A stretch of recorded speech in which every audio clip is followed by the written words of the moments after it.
بسم الله الرحمن الرحيم. الرحمن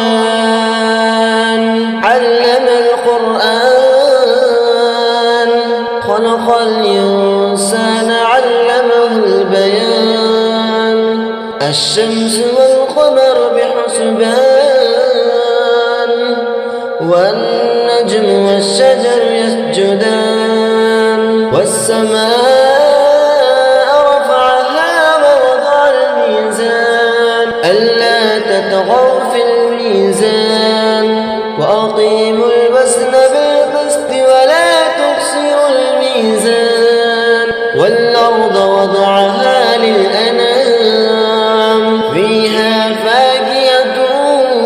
والنخل ذات الأكمام والحب ذو العصف والريحان فبأي آلاء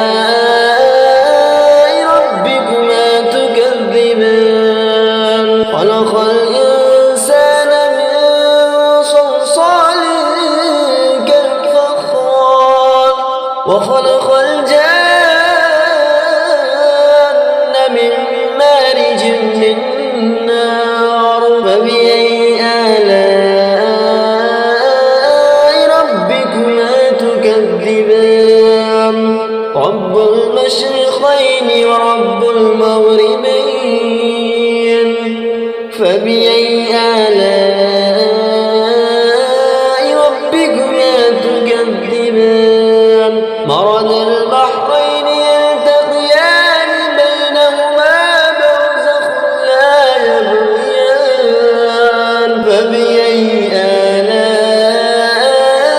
ربكما تكذبان يخرج منهما اللؤلؤ والمرجان فبأي آلاء ربكما تكذبان وله الجوار المنشآت في البحر كالأعلام فبأي آلاء ربكما تكذبان كل من عليها فان ويبقى وجه ربك ذو الجلال والإكرام فبأي آلاء ربكما تكذبان يسأله من في السماوات والأرض كل يوم هو في شأن فبأي آلاء ربكما تكذبان سنفرغ لكم أيها الثقلان فبأي آلاء ربكما تكذبان يا معشر الجن والإنس إن استطعتم أن تنفذوا من أقطار السماوات والأرض فانفذوا لا تنفذون إلا بسلطان فبأي آلاء ربكما تكذبان يرسل عليكما شواظ من نار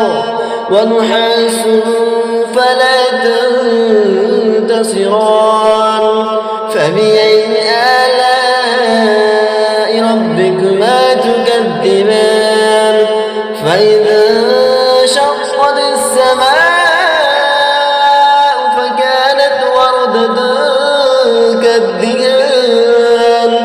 فبأي آلاء ربكما تكذبان ويومئذ لا يسأل عن ذنبه إنس ولا جان فبأي آلاء ربكما تكذبان يعرف المجرمون بسيماهم فيؤخذ بالنواسي والأقدام فبأي آلاء ربكما تكذبان هذه جهنم التي يكذب بها المجرمون يطوفون بينهما وبين حميم آن فبأي آلاء تكذبان